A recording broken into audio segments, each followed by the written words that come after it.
इय्याका नअबुदु व इय्याका नस्तईन।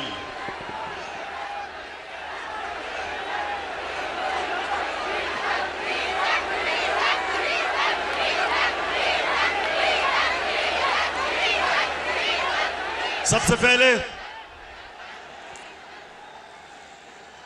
मैं आज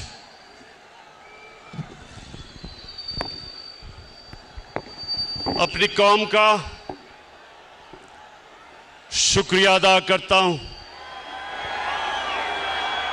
आपका मैं दिल से शुक्रिया अदा करता हूं कि आप जिस तरह मेरी कॉल पे हर पाकिस्तान के कोने से आज यहाँ आए, मेरा दिल से मैं आपकी अप्रिसिएशन और शुक्रिया अदा करता हूं। बहुत बहुत शुक्रिया आपका। मैं अपनी टीम जो ऊपर बैठी है, मेंबर्स पार्लियामेंट, मैं आज इस स्टेज से आपको खराज तहसीन पेश करता हूं कि मुझे पता है कि जिस तरह की आपको लालच दी गई, पैसे ऑफर किए आपको, जिस तरह हर किस्म की आपके ज़मीर को खरीदने की कोशिश की गई, मैं आज आपको खराज तहसीन पेश करता हूं कि माशाअल्लाह आपने मुझे खुश किया। मुझे फख्र है आपके ऊपर।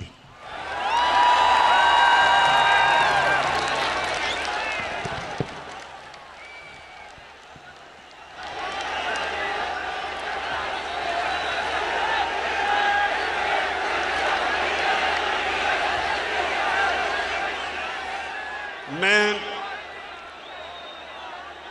थोड़ी अब खामोशी, क्योंकि मैंने आज आपसे बड़ी अहम बातें करनी है। इतना कई लोग दूर दूर से मेरे पास आए हैं, तो मैं चाहता हूं कि आज आप बड़ी खामोशी से मुझे सुने, क्योंकि मैंने अपनी दिल की आपसे बातें करनी है।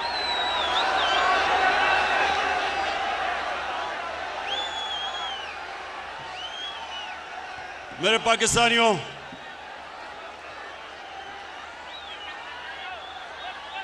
मेरे अजीम बाशऊर पाकिस्तानियों,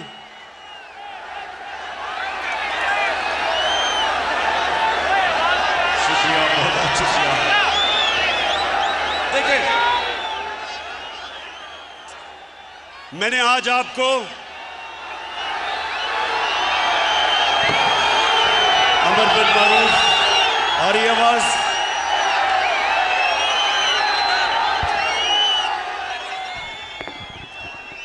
मैंने अमर बिन मारूफ पे आपको जो दावत दी, उसका क्या मतलब था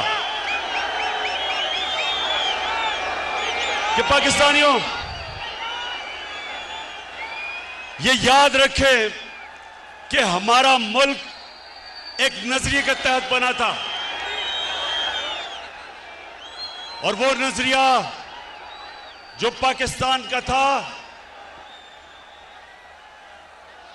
वो एक इस्लामी फलाई रियासत थी, जो कि मदीना के असूलों के ऊपर खड़ा करना था हमने।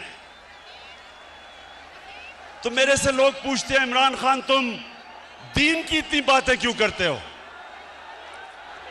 मेरे से लोग पूछते हैं कि आप दीन को सियासत के लिए क्यों इस्तेमाल करते हैं? तो मैं आज आपको सबके सामने पहले ये जो मेरे दिल की बात है वो ये कि आज से 25 साल पहले जब मैंने अपनी जमात बनाई थी, तो मैं सिर्फ इसलिए सियासत में आया था कि हम जो नजरिया पाकिस्तान,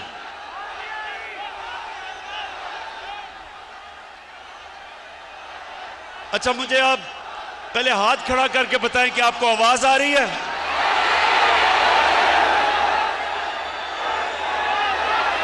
सबको आवाज आ रही है? उधर नहीं आ रही? अच्छा एक मिनट, जिनको आवाज नहीं आ रही वो हाथ खड़ा करें।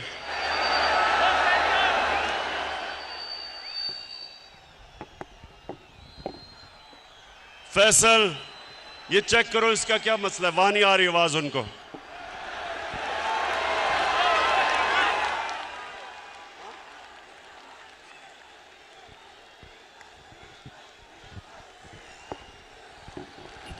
स्पीकर से लोग उतर जाए। आपसे गुजारिश है कि स्पीकर जो लगे हुए हैं उनसे आप उतर जाए ताकि आपको आवाज सही जाए।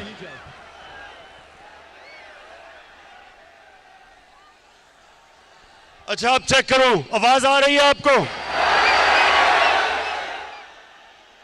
नहीं, जिधर आवाज नहीं आ रही उधर हाथ खड़ा करके बताएं। उधर नहीं आ रही।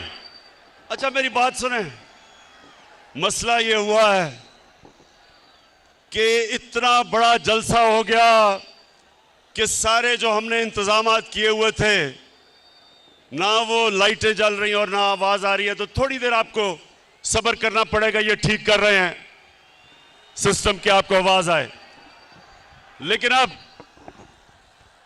थोड़ी खामोशी से सुने मेरी बात। जिनको आवाज आ रही है वो सुने। देखें,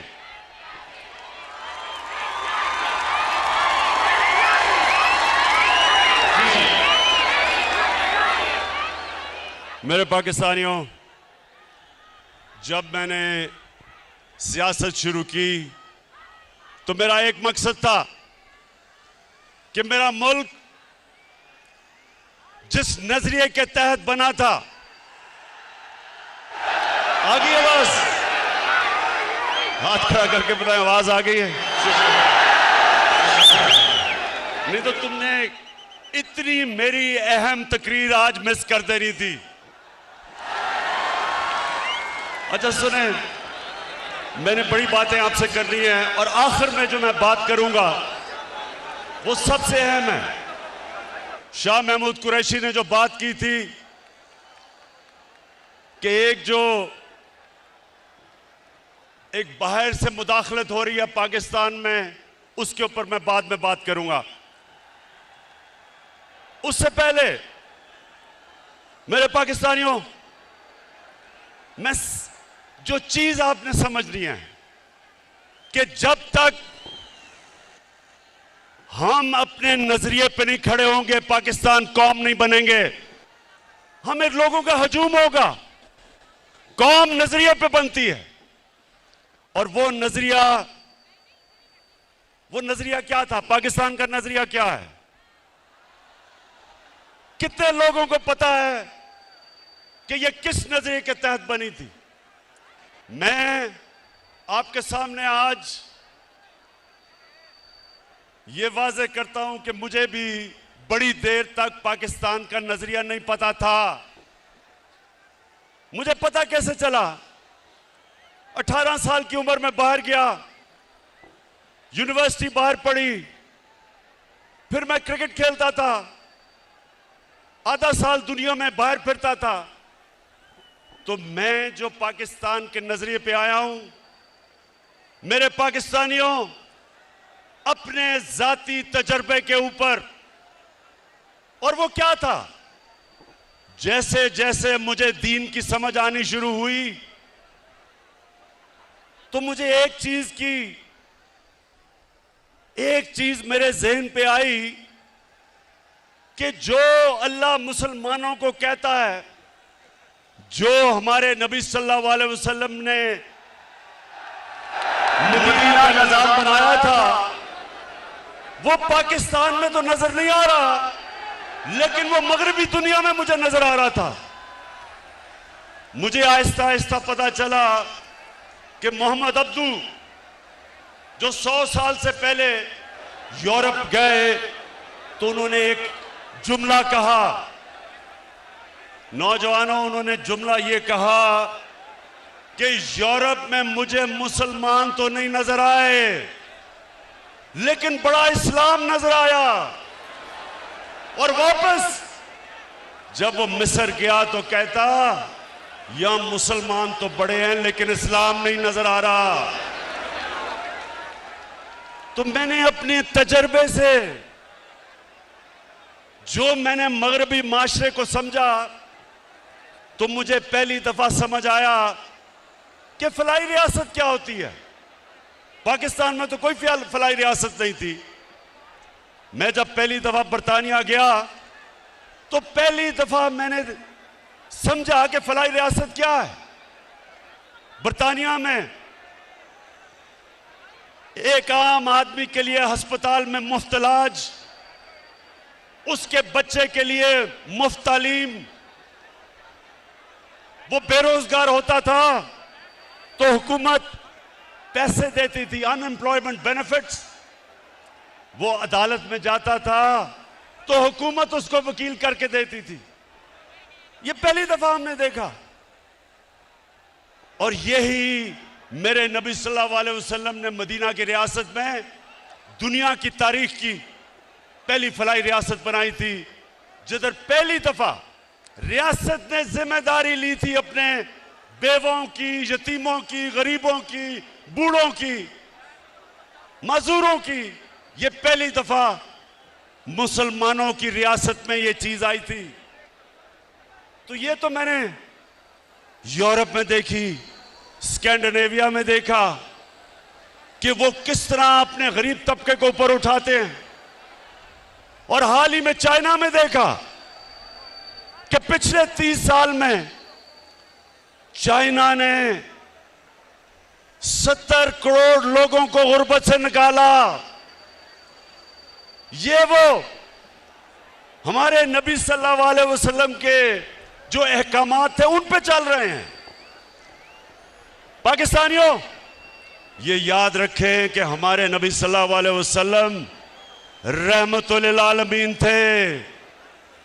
हमारा जो खुदा है वो रब्बुल आलमीन है, सब इंसानों के वो खुदा हैं। और हमारे नबी सब इंसानों के लिए रहमत बन के आए।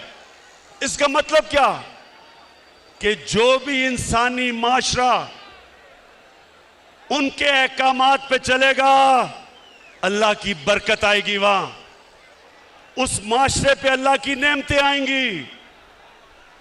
जब कुरान में अल्लाह कहता है कि नबी के रास्ते पे चलो, तो हमारी बेहतरी के लिए कहता है, क्योंकि जो मदीना की रियासत पे अल्लाह की नेमतें और बरकतें आई, देखते देखते एक रियासत, एक लोग जिनकी कोई हैसियत नहीं थी, दुनिया की उन्होंने इमामत की, वर्ल्ड लीडर्स बने।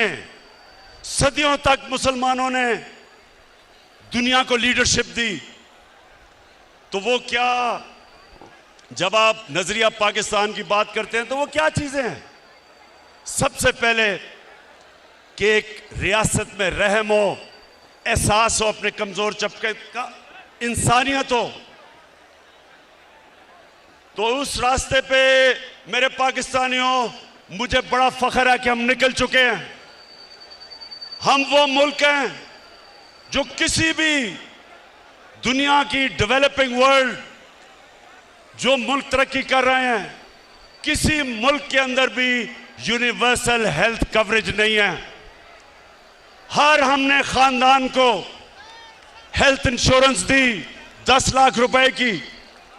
ये हमने अपने नबी की सुन्नत पे चल के, कि एक आम आदमी जिसके पास पैसे नहीं, जिस घराने में गुर्बत हो, उधर उनको सबसे बड़ा मसला होता है कि कोई बीमार हो जाए, क्योंकि उनके पास पैसे नहीं होते। तो मेरे पाकिस्तानियों, मुझे फख्र है आज कि पाकिस्तान में वो हम हेल्थ इंश्योरेंस लेके आए हैं कि गरीब से गरीब आदमी एक प्राइवेट हॉस्पिटल में अपना जाके इलाज करवा सकता है, जिधर वो सोच भी नहीं सकता था पहले, तसव्वुर भी नहीं था। उसके अलावा हमारा जो एहसास का प्रोग्राम है, पाकिस्तान की तारीख में कभी इतना पैसा खर्च नहीं किया गया अपने कमजोर तबके को ऊपर उठाने के लिए। हमारा राशन है वो हम शुरू कर रहे हैं 2 करोड़ खानदान के लिए। ताकि उनको महंगाई के अंदर सहारा दिया जाए। हमारी नौजवानों, हमारा कामयाब पाकिस्तान का प्रोग्राम है, जिधर 20 लाख खानदानों को हम 5 लाख रुपए एक फर्द को कर्जा दे रहे हैं सूद के बगैर, जिधर 20 लाख उसी खानदान को कर्जा दे रहे हैं सूद के बगैर घर बनाने का, और उसी खानदान को एक फर्द को टेक्निकल एजुकेशन दे रहे हैं ताकि वो अपना रोजगार कमा सके। ये पहली दफा हमारे मुल्क की तारीख में निचले तबके को ऊपर उठाने की कोशिश हो रही है। और जब मेरे नौजवानों, हमारे पास टैक्स पे पैसा आया, हमारा टैक्स बढ़ा, तो सबसे पहले मैंने काम किया, 250 अरब रुपए की हमने सब्सिडी देके पेट्रोल की कीमत बजाय 10 रुपए बढ़ाने की 10 रुपए कम की।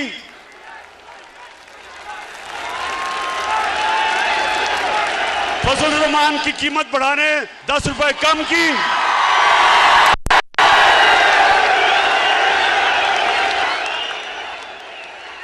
और बिजली की कीमत 5 रुपए यूनिट कम की, 250 रुपए की हमने सब्सिडी दी। और मैं आपको आज यकीन दिलाता हूं कि जैसे जैसे मैं पैसा इकट्ठा करता जाऊंगा, जैसे जैसे मैं टैक्स का पैसा इकट्ठा करता जाऊंगा, वो सारा पैसा मैं अपनी कौम पे खर्च करूंगा, उनके लिए साजियां पैदा करूंगा।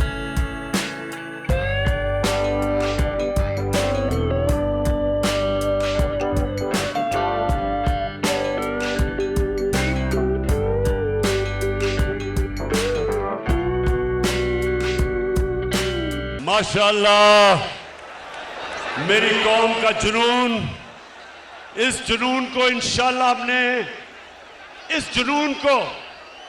हमने काबू करके पाकिस्तान को दुनिया की अजीम कौम बनाना है इंशाअल्लाह। इसके साथ सुनते रहे मेरे पाकिस्तानियों, मेरा जो किबला है, मेरा जो नजरिया है, वो मैं 25 साल से उस नजरिए पे खड़ा हूं। और मेरा ये ईमान है कि हमारा मुल्क सिर्फ तब तरक्की करेगा अगर वो मेरे नबी सल्लल्लाहु अलैहि वसल्लम के रास्ते पे चले, उनकी सुन्नत पे चले। और उनकी सुन्नत थी मदीना की रियासत। तो सबसे पहले इंसानियत का निजाम, जिसमें हमारे में रहम हो, हम बजाय अमीर को अमीर करते जाएं, हम अमीर से टैक्स इकट्ठा करके अपने गरीब लोगों को ऊपर उठाएं। और इंशाअल्लाह मेरा ये वादा है कि जब हम 5 साल मुकम्मल करेंगे, सारा पाकिस्तान देखेगा कि कभी इस मुल्क की तारीख में किसी गवर्नमेंट ने इतनी तेजी से पाकिस्तान की गुर्बत कम नहीं की। दूसरा, मेरे नबी सल्लल्लाहु अलैहि वसल्लम ने जो मदीना की रियासत में उनका दूसरा हुक्म था, वो इंसाफ, कानून की हुक्मरानी। उन्होंने कहा, मेरी कौम ये सुन लो, ये आज बड़ा जरूरी आपके लिए समझना है कि मैं इनको क्यों नहीं एनआरओ देता, क्योंकि मेरे नबी का फरमान था कि तुम्हारे से पहले बड़ी कौमें तबाह हुई, जिधर छोटा चोर चोरी करता था तो उसको जेल में डाल देते थे, और जब बड़ा डाकू चोरी करता था उसको एनआरओ दे देते थे। ये मेरे पाकिस्तानियों, ये सिर्फ पाकिस्तान की बदकिस्मती नहीं, ये सारी दुनिया में डेवलपिंग वर्ल्ड, गरीब मुल्कों की सबकी ये बदकिस्मती है। कोई भी गरीब मुल्क इसलिए गरीब नहीं कि उसमें वसाइल की कमी है, वो गरीब इसलिए होता है कि उसके ताकतवर डाकुओं को उनका कानून का निजाम नहीं पकड़ सकता, जिसको व्हाइट कॉलर क्राइम कहते हैं, उनको वो नहीं पकड़ते, उनको एनआरओ देते हैं। वो बड़े डाकू जो पैसा चोरी करके गरीब मुल्कों से चोरी करके ऑफशोर अकाउंट्स, बड़े बड़े महलात, लंदन में महलात, ये जो लेते हैं, ये तबाह करते हैं मुल्क को। छोटा चोर मुल्क को तबाह नहीं करता, बड़ा डाकू मुल्क को तबाह करता है। जिस तरह के ये थ्री स्टूजेस, ये तीन चूहे, ये जो इकट्ठे हुए हैं, 30 साल से मुल्क को लूट रहे हैं। ये 30 साल से ये मिलके मुल्क, इस मुल्क का खून चूस रहे हैं। इनकी अरबों अरबों डॉलर्स, रुपए की नहीं, इनकी डॉलर्स की प्रॉपर्टीज बाहर पड़ी हैं, इनके ऑफशोर बैंक अकाउंट्स हैं। और ये सारा ड्रामा हो रहा है कि किसी तरह जनरल मुशर्रफ की तरह इमरान खान घुटने टेक के इन सबको एनआरओ दे दे। ये सारा ड्रामा है। पहले दिन से ब्लैकमेल करने की कोशिश है। जब मौका मिलता है हुकूमत को गिराने की सिर्फ एक वजह से कोशिश करते हैं कि जनाब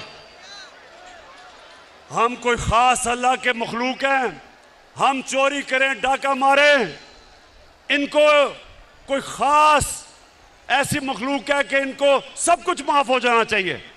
और जनरल मुशर्रफ ने जो इस कौम पे जुल्म किया, इनके प्रेशर में आके अपनी कुर्सी बचाने के लिए, अपनी गवर्नमेंट बचाने के लिए उसने इस मुल्क के ऊपर जो जुर्म किया, इन चोरों को एनआरओ दिया, उसकी वजह से लूट मार हुई 10 साल।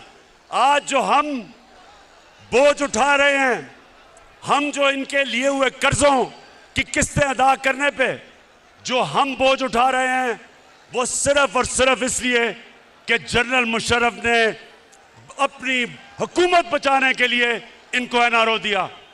तो ये तैयार हो जाए नौजवानों, इमरान खान जो मर्जी ये कर ले, हुकूमत जाती है जाए, जान जाती है जाए, कभी इनको माफ नहीं करूंगा।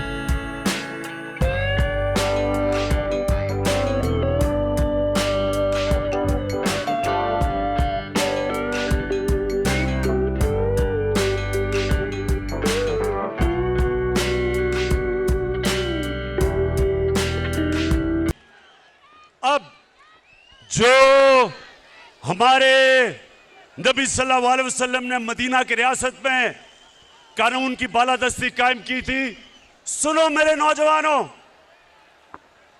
हजरत अली रज़ी अल्लाह ताला, उनका मुकाम किधर? उनका मुकाम हमारे दिलों में, हमारे दीन में, हमारी तारीख में।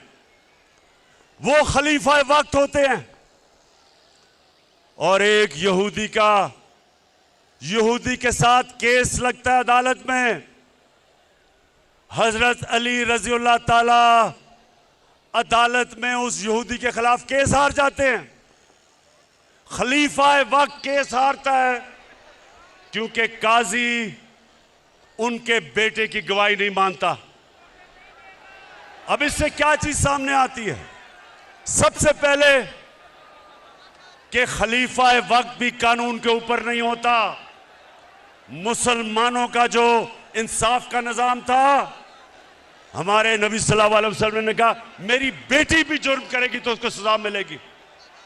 और एक अकलियत, माइनॉरिटी, उसको भी बराबर का शहरी, वो बराबर का शहरी था और उसको बराबर का इंसाफ, कोई फर्क नहीं किया गया इंसानों के अंदर।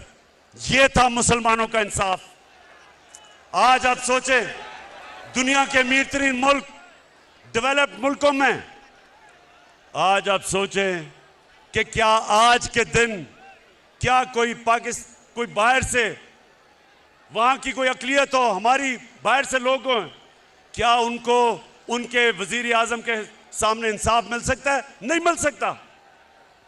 आज सोचें कि किसी तरह माइनॉरिटीज को दुनिया में चले जाएं, जो मुसलमानों के दौर में मदीना की रियासत में जो माइनॉरिटीज को प्रोटेक्शन थी, जो उनके हकूक थे, आज आपको डेवलप्ड वर्ल्ड में नहीं मिलते।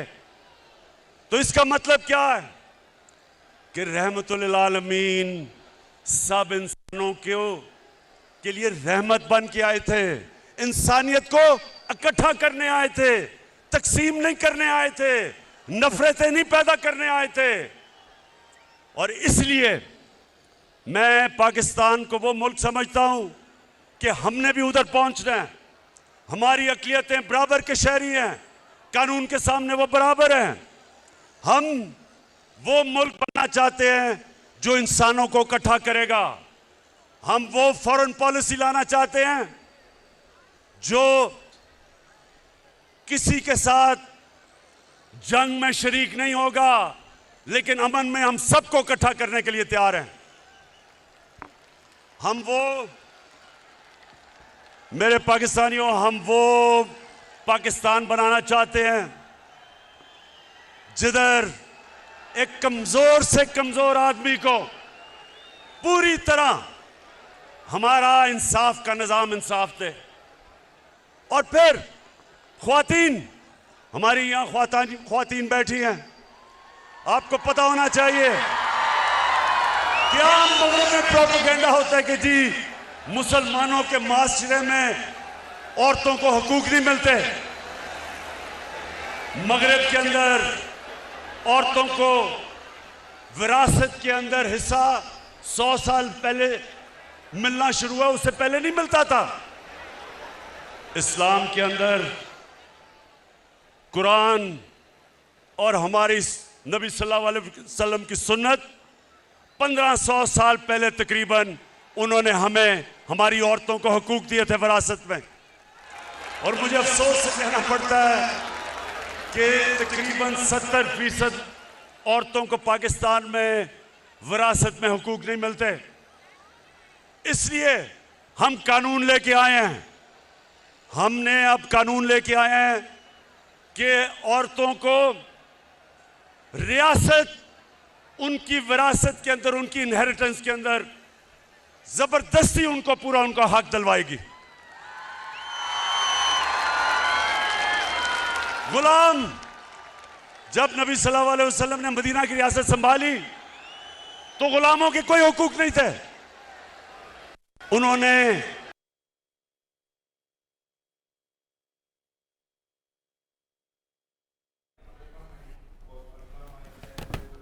इस्लामाबाद में तहरीक इंसाफ का जलसा, जिससे वज़ीर-ए-आज़म इमरान खान खिताब कर रहे हैं। वज़ीर-ए-आज़म इमरान खान की जानिब से यह कहा गया कि मेंबरान पार्लियामेंट को पैसों की लालच दी गई। बन गए, हिंदुस्तान में गुलामों ने हुकूमत की, मिस्र में गुलामों ने हुकूमत की, क्योंकि नबी का फरमान था कि उनको एक घर के फर्द की तरह रखो।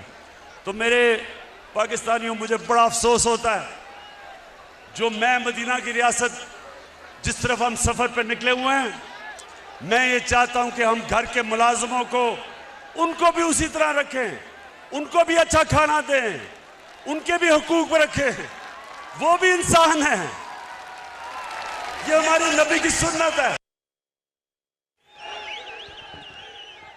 पाकिस्तानियों सुनते जाओ, मैं आपको सफर बता रहा हूं कि आपका नजरिया क्या है, किस लिए यह मुल्क बना था, अल्लामा इकबाल की क्या ख्वाब थी।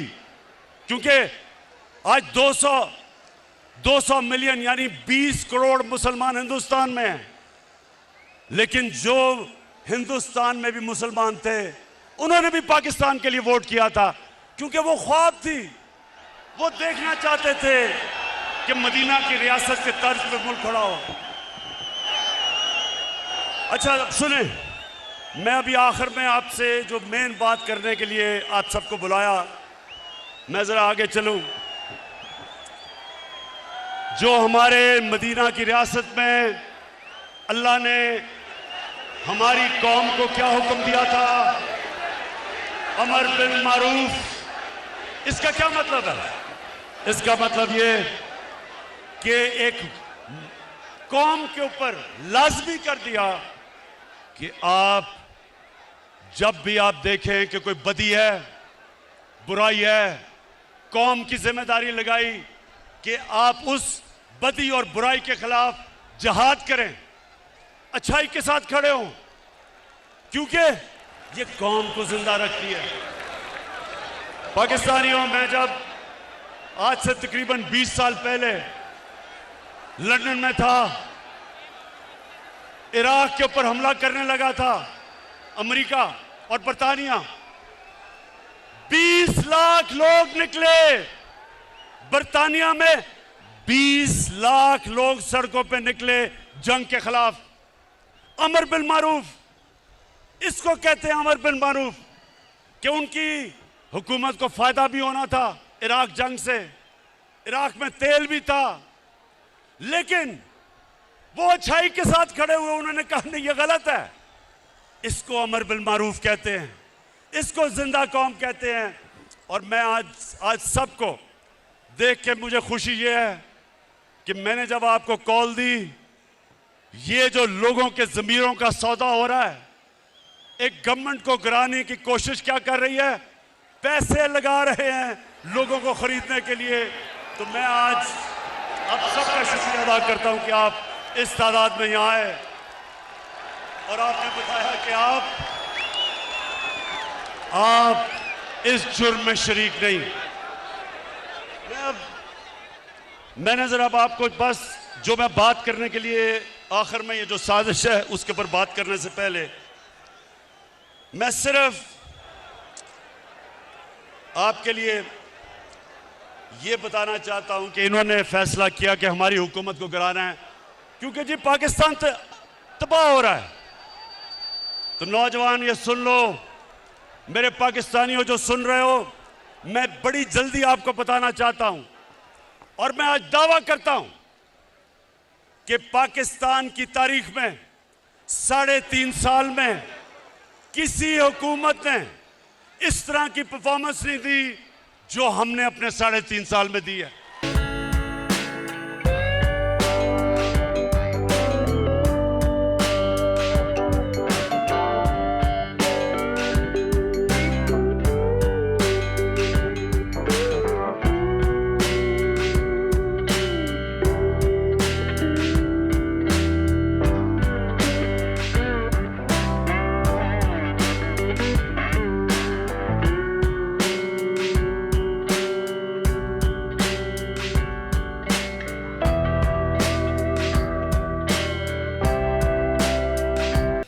अच्छा, अब जो यहां मेरे नौजवान हैं, आपने डिसिप्लिन का मुजाहरा करना है, ये बड़ा जरूरी है, क्योंकि आपने मेरी बात सुननी है, इसलिए तंग नहीं करना लोगों को, डिसिप्लिन रहना है। हाथ खड़ा करके बताओ। ठीक, अच्छा जी, अब मैं बड़ी जल्दी आपको बताना चाहता हूं कि हमारी हुकूमत ने क्या किया। डीजल की मैं बाद में बात करूंगा, अभी ठहर जाए।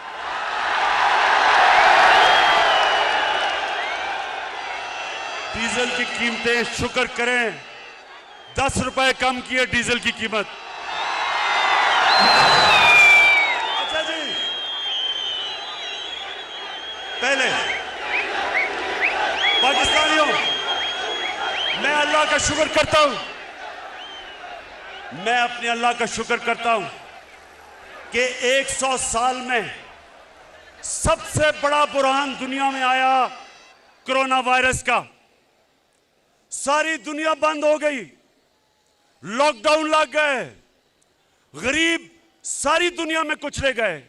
जब आप एक मुल्क को बंद कर देते हैं तो बेचारा दिहाड़ीदार, टैक्सी वाला, रिक्शे वाला, वेल्डर, पेंटर, वो लोग जो दिहाड़ी कमा के अपने बच्चों का पेट पालते हैं, वो सब बेरोजगार हो जाते हैं। तो जब सारी दुनिया बंद की गई, मेरे पाकिस्तानियों, मैं अल्लाह का शुक्र करता हूं कि मैंने जब अपने मुल्क को बंद नहीं किया, मुझे तनकीद हुई, लोगों ने कहा कि ये इमरान तबाह कर रहा है पाकिस्तान को। सिंध की हुकूमत उन्होंने बंद कर दिया, मेरी बात नहीं मानी। लेकिन आज जो सबसे बड़ा क्राइसिस था दुनिया का, मैं आज फख्र से अपनी कौम के सामने खड़ा हूं और सारी दुनिया ने तस्लीम किया कि जो पाकिस्तान ने कदम उठाए, सारी दुनिया तस्लीम करती है कि अपनी कौम को भी बचाया, कोरोना से बचाया, अपनी माइशत को बचाया, अपने गरीबों को बचाया।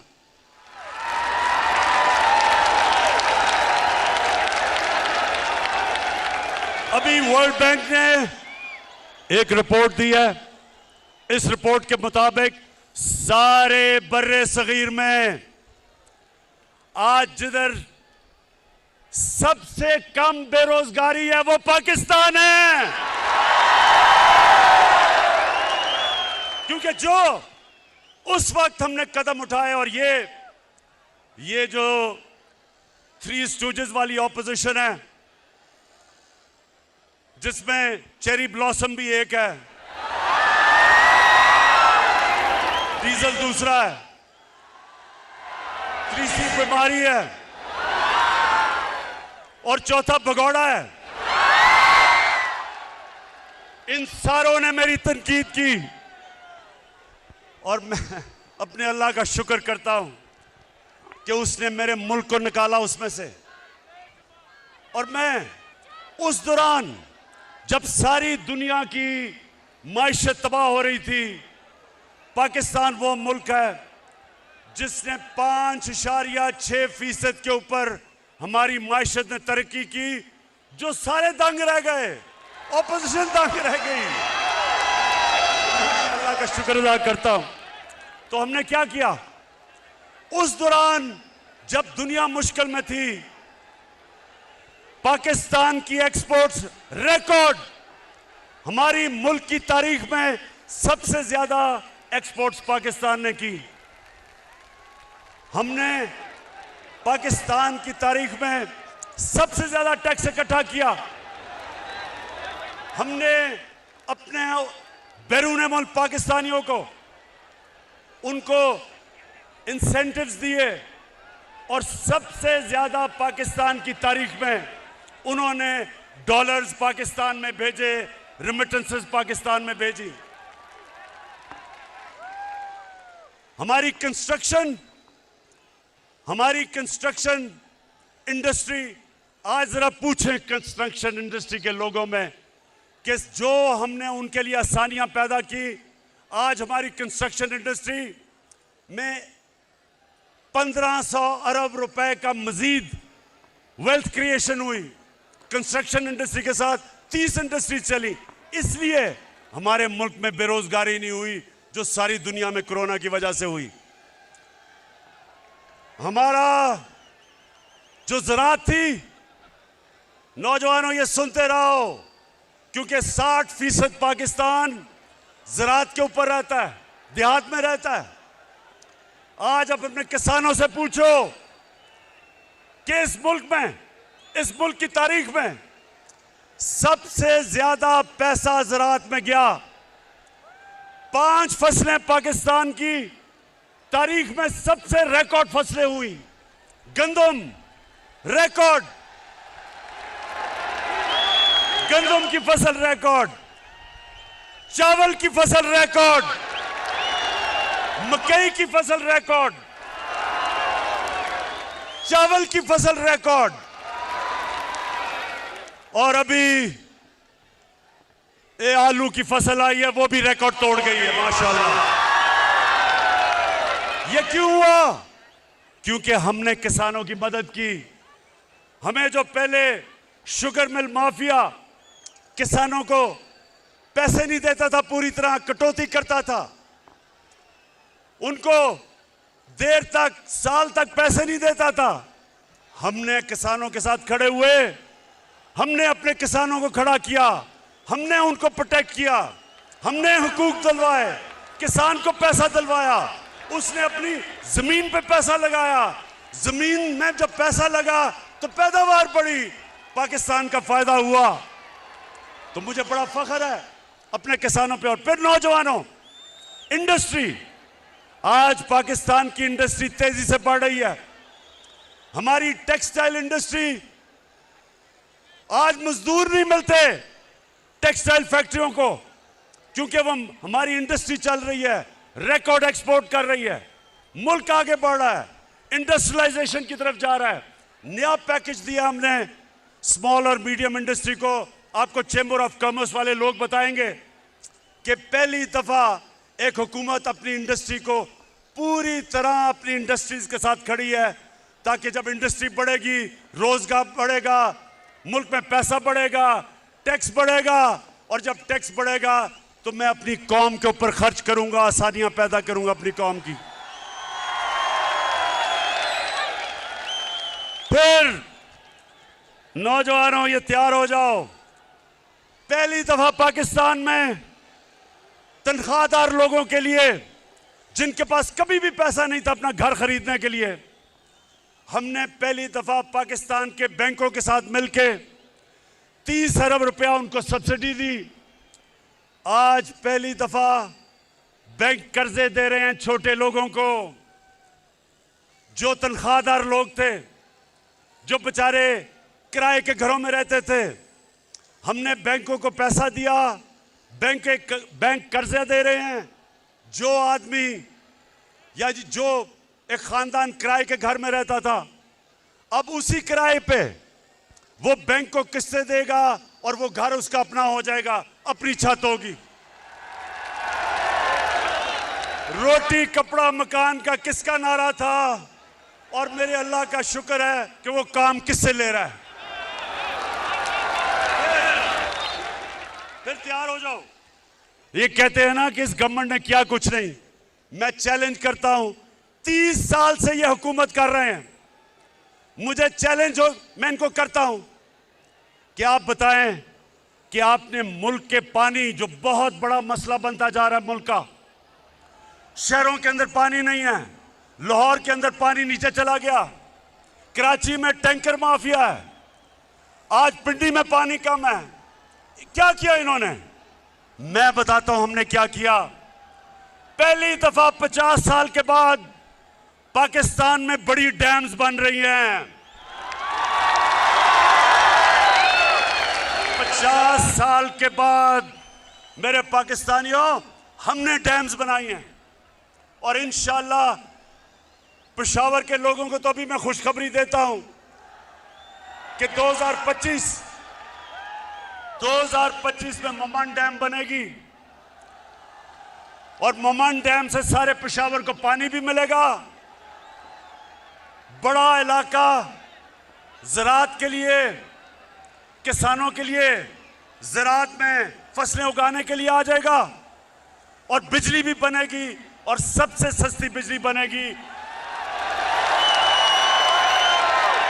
उसके बाद बड़ी डैम दासू डैम बनेगी 2027 में। और नौजवानों, खुशखबरी ये है कि 2028 में जो पाकिस्तान ने दुनिया के अंदर बड़ी डैम समझी जाती है, वो बादशाह डैम बनेगी 2028 में, टाइम पे चल रही है। इससे क्या होगा? इससे मेरे पाकिस्तानियों, हमारे पास दुगना पानी हो जाएगा रिजर्व्स में।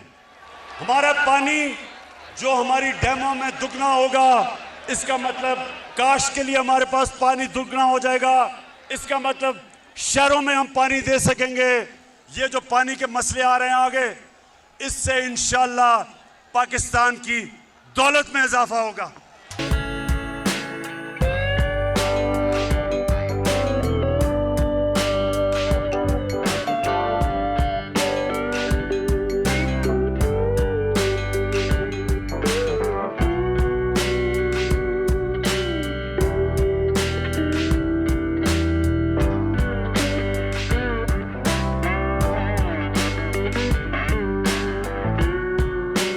अच्छा, अब जरा भी मैं आपने असल जो मैं आखिर में बात करनी है उसकी आपको इंतजार करनी पड़ेगी। मैं सिर्फ ये जो लोग कहते हैं ना कि इन्होंने किया क्या है, तो मैं आज अपनी कौम को बताऊं हमने किया क्या है।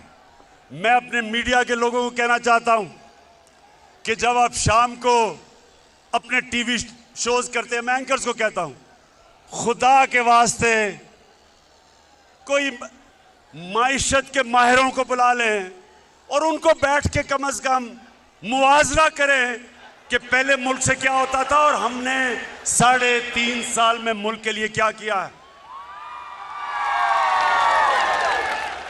अब अगर मरियम बीबी जिसने जिंदगी में 1 घंटे का काम नहीं किया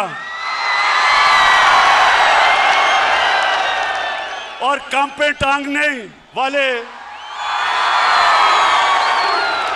जिसको अभी 14 साल में उर्दू ही नहीं बोलनी आई,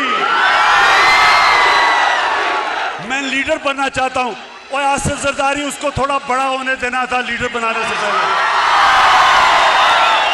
कहता है, अच्छा वो कहता है कि मुझे, अगर तुमने ये कुछ, हर रोज धमकियां देता है, अगर नैब ने मुझे बुलाया तो मैं ये कर दूंगा। भाई बिलावल क्या करोगे? मैं रो पड़ूंगा। अच्छा जी, अब सुने, पहली दफा इस्लामाबाद के बाद पाकिस्तान में एक नया शहर बन रहा है, रावी सिटी। इस्लामाबाद के बाद पहली दफा शहर बन रहे हैं। क्यों बना रहे हैं हम शहर? हम इसलिए बना रहे हैं लाहौर को बचाने के लिए, रावी को बचाने के लिए। रावी एक गंदा नाला बन चुका है। ये जो शहर है ये मॉडर्न सिटी बन रहा है, ये ऊपर जाएगा। इसके ऊपर 2 करोड़ दरख्त लगाएंगे इर्द गिर्द ताकि पोल्यूशन का मुकाबला करे वो शहर। वाटर ट्रीटमेंट प्लांट्स बनेंगे ताकि बजाय सारा सूरज का पानी रावी में जाए और वो नीचे सिंध तक जाए, हम ट्रीट करके साफ पानी दरिया में करें, दरिया को रिवाइव करें, ऊपर बैराज बनाएं ताकि लाहौर की वाटर टेबल ऊपर आए। और फिर से मैंने कहा, जब 2 करोड़ दरख्त लगेंगे तो आबो हवा साफ होगी, पोल्यूशन कम होगी। ये पहली दफा इस्लामाबाद के बाद दूसरा शहर बन रहा है, मेगा प्रोजेक्ट है। फिर हमने लाहौर का वॉल्टन एयरपोर्ट था, उसको चेंज करके सेंट्रल बिजनेस डिस्ट्रिक्ट बनाया। ये आप देखेंगे कि दुबई की तरह, लोग तो दुबई जाते हैं ना, अब वो लाहौर के सेंट्रल बिजनेस डिस्ट्रिक्ट में जाया करेंगे। एक मॉडर्न, पूरा एक शहर के अंदर एक मॉडर्न डिस्ट्रिक्ट बनेगी।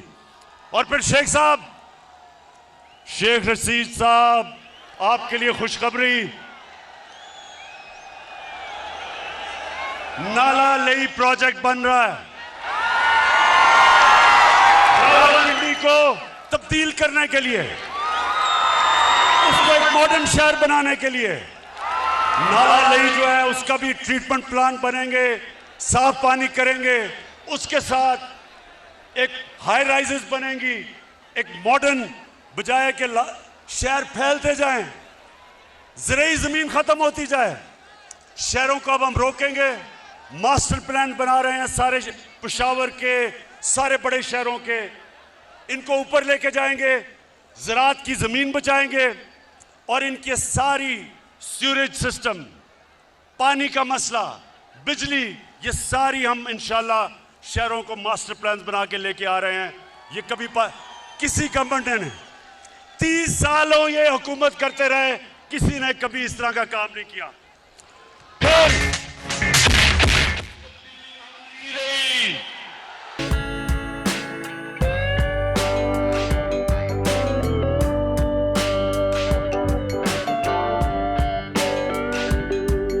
माशाल्लाह माशाल्लाह, जुनून आपका मैं मान गया हूं। अच्छा आप सुनते जाए। नहीं, डीजल बाद में।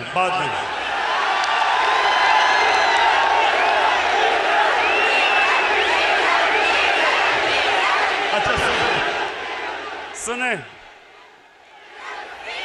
मेरे पाकिस्तानी सुने, क्या मैं आपको बताना चाहता हूं कि करप्ट हुकूमतों में मुल्क को नुकसान क्या होता है और जब एक ईमानदार लोग हुकूमत करने आते हैं तो मुल्क को फायदा क्या होता है।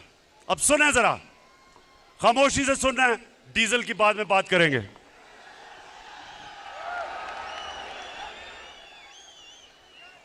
मेरे पाकिस्तानियों, आज से 11 साल पहले,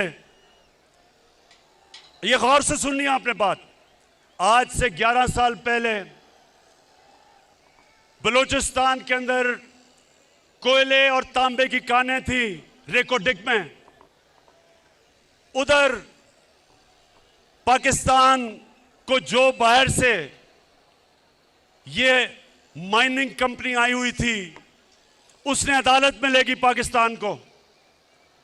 और हमें चंद साल पहले, जरा गौर से सुनेंगे, 2000 अरब रुपए का जुर्माना हुआ इंटरनेशनल अदालत में।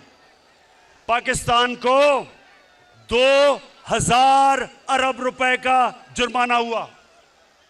आप ये सोचें कि सारे पख्तूनख्वा का जो डेवलपमेंट फंड है वो 200 अरब रुपया है, तो 2000 अरब रुपया पाकिस्तान को जो जुर्माना हुआ, ये मेरी हुकूमत है। इन दोनों की हुकूमतें आई और गई, कुछ नहीं कर सके। अगर वो जुर्माना हो जाता, उन्होंने जो हमारी बाहर असासे थे सब जब्त कर लेने थे।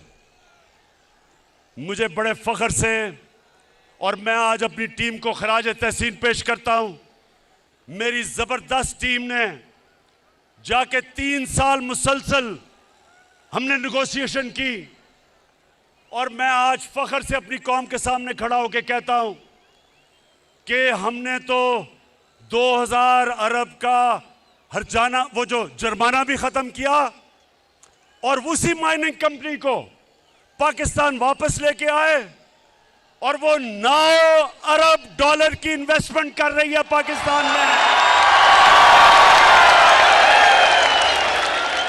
पाकिस्तान की तारीख की, मेरे पाकिस्तानियों, सबसे बड़ी बैरून मुल्क की इन्वेस्टमेंट 9 अरब डॉलर की हो रही है पाकिस्तान में। सबसे पहले तो मैं बलूचिस्तान के लोगों, आज मैं आपके लिए इतना खुश हूं क्योंकि इसका ज्यादा पैसा आपके पास जाएगा। बलूचिस्तान पीछे रह गया है। मेरी पूरी कोशिश है कि बलूचिस्तान के लोगों को हम उठाएं, तो ये जो हमने मुआहदा किया है, सबसे ज्यादा फायदा बलूचिस्तान के लोगों को होगा।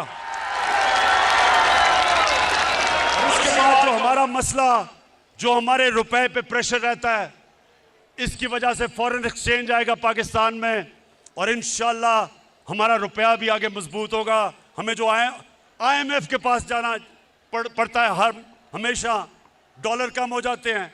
इंशाल्लाह ये जब कानें काम करनी शुरू करेंगी सोने की और तांबे की, और ये आपको हैरत होगी पाकिस्तानियों, आपको अंदाजा नहीं है कितना अमीर मुल्क है। आपको अंदाजा नहीं है, पाकिस्तान में दुनिया में सबसे ज्यादा सोने और काने की जो कान होंगी, जो माइंस होंगी दुनिया में, जो रिजर्व्स होंगे गोल्ड और कॉपर के, वो पाकिस्तान में होंगे।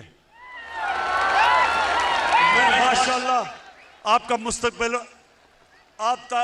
मुस्तकबिल रोशन है मेरे पाकिस्तानियों। अब दूसरा सुने, ये तो हो गई रेकोटेक। एक और हुआ था, आपको याद होगा, एक रेंटल पावर्स, पीपल्स पार्टी के दौर में बहुत बड़ी करप्शन हुई थी रेंटल पावर की। फिर पाकिस्तान के ऊपर जुर्माना हो गया इंटरनेशनल कोर्ट में। 200 अरब रुपए का हमारे मुल्क को जुर्माना हुआ, 200 अरब रुपए का। तुर्की की कंपनी थी, पाकिस्तान को उसको 200 अरब रुपए देने थे। पाकिस्तानियों, मैंने सदर अर्दोगान से बात की और उसने बैठ के हमने वो 200 अरब रुपए का जुर्माना खत्म किया।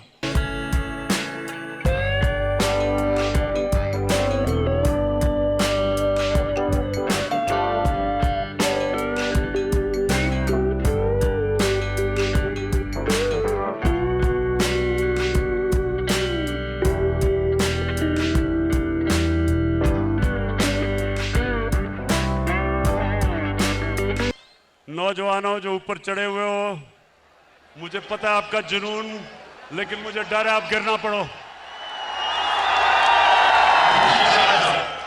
अच्छा जी, सुनते जाएं मेरे पाकिस्तानियों, सुनते जाएं। इन्होंने बस पिछली हुकूमतों ने, सुने सुने सुने, मैं आपको बता रहा हूं कि जब एक करप्शन से पाक जब गवर्नमेंट आती है तो कौम को कितना फायदा होता है। मैंने आपको दो चीजों की बता दी। हमने आके नेगोशिएट किया, मुल्क को पैसा बचाया। अब तीसरी सुने, इन्होंने गैस के कॉन्ट्रैक्ट साइन किए नून लीग वालों ने, और फिर दोनों ने आईपीपीज यानी जो बिजली बनाती हैं कंपनीज, उनके साथ कॉन्ट्रैक्ट साइन किए। हमारी हुकूमत ने उनके साथ रीनेगोशिएट किया, गैस के नए कॉन्ट्रैक्ट साइन किए। और यह फर्क होता है जब आप रिश्वत नहीं लेते, पैसे नहीं बनाते। आज पाकिस्तान को 10 साल में 700 अरब रुपए की बचत होगी हमारे कॉन्ट्रैक्ट से। लेकिन अब पाकिस्तानियों एक और सुन लो, ये चौथी चीज है। आपको पता है नवाज शरीफ खुद एनएचए का अपने नीचे, नेशनल हाईवे अथॉरिटी अपने नीचे रखी हुई थी। मैं बताता हूं क्यों रखी हुई थी। अब ये जरा गौर से सुने पाकिस्तानियों, 2013 और 2021 के बीच में सारी दुनिया में महंगाई हुई, सारी दुनिया में चीजें महंगी हुई। अब आप ये एनएचए की वेबसाइट पे चले जाएं, वेबसाइट के ऊपर लिखा हुआ है कि 2013 में फी किलोमीटर सड़क कितनी कीमत पे बनती थी और 2021 में सड़क फी किलोमीटर कितनी में बनेगी। अब सोचे ना, 2021 में जाहिर है ज्यादा महंगी हुई होगी क्योंकि महंगाई हो गई। लेकिन मेरे पाकिस्तानियों, आपको हैरत होगी कि नून लीग ने जो 2013 में सड़कें बनाई और जो हमने 2021 में सड़कें बनाई, और ये सारा रिकॉर्ड एनएचए की वेबसाइट पे है। तो जो 2021 में सड़क बनी वो 2013 की जो सड़क फी किलोमीटर बनी 23 करोड़ रुपया सस्ती बनी।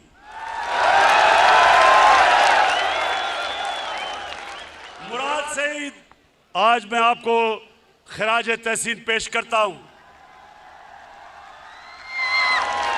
एनएचए इनके नीचे है। इसने जब मुराद ने मुझे शुरू में बताया तो मैं मानूं ना कि ये कैसे हो गया। फिर मैंने इसकी बात नहीं मानी। फिर मुझे एक दोस्त मिलने आया, वो कहता मेरा एक बिल्डिंग प्रोजेक्ट है। तो मैं जब बिल्डिंग प्रोजेक्ट पे गया तो जो कॉन्ट्रैक्टर था वो मुझे कहता कि जी हमें 2021 के नहीं, हमें 2013 के रेट चाहिए हैं। वो कहता, मैं बड़ा हैरान हो गया कि 2013 के रेट। पता चला कि 2013 में ये करप्शन की, जो करप्शन जिन्होंने इस मुल्क में सबसे ज्यादा शुरू की, नून लीग, 2013 में 23 करोड़ रुपया फी किलोमीटर इनकी सड़क ज्यादा महंगी थी। इसका मतलब हमने कैलकुलेट किया। अब पाकिस्तानियों ये सुनो कि चोरी किस तरह ये मुल्क लूटा गया है। हमने कैलकुलेट किया कि जिस रेट पे इन्होंने सड़कें बनाई, इन्होंने 1000 अरब रुपए की चोरी की मुल्क से, 1000 अरब रुपए की। यानी कि एक ईमानदार हुकूमत ने 1000 अरब रुपया अपनी कौम का बचाया, जिसकी वजह से दुगनी सड़कें बनाई हैं हमने, इनसे दुगनी सड़कें बनाई हैं जो पैसा बचा। मैं आने लगा हूं बस आखिरी बात जो मैं असल जिसलिए आपको बुलाया था।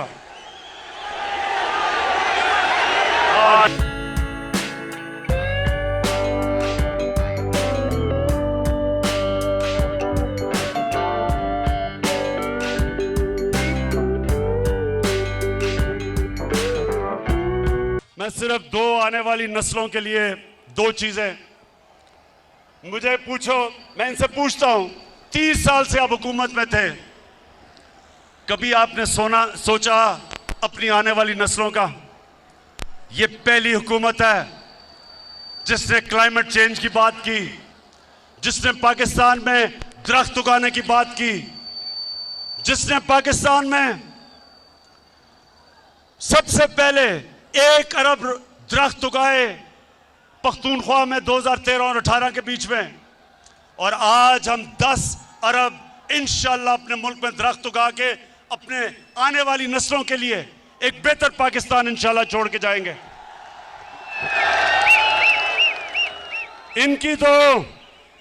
इनको फुर्सत कैसे मिले?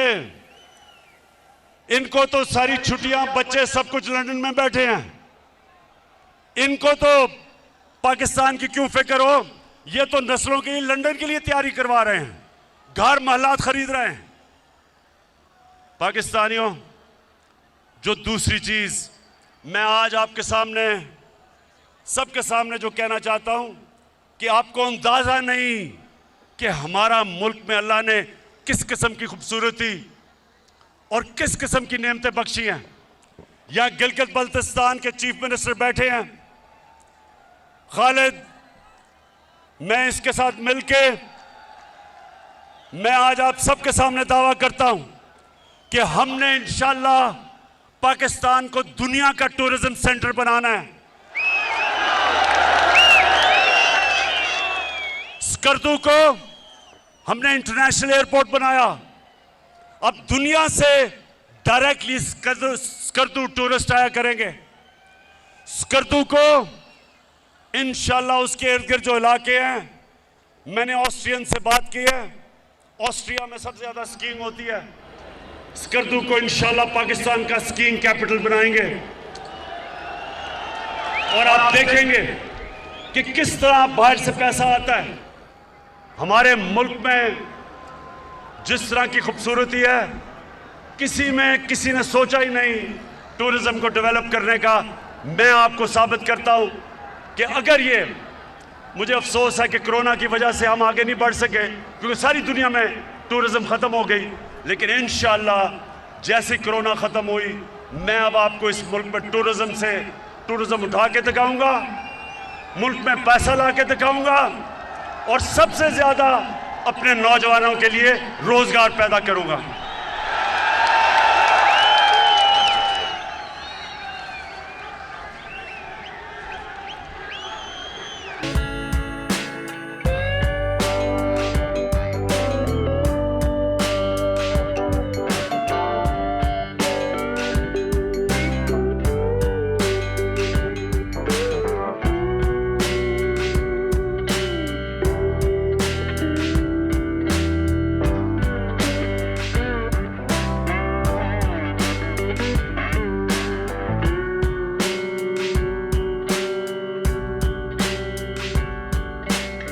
अच्छा मेरे पाकिस्तानियों, मैंने जिस असल वजह से आपको यहाँ बुलाया था, अब मैं उस बातों पे आने लगा हूँ।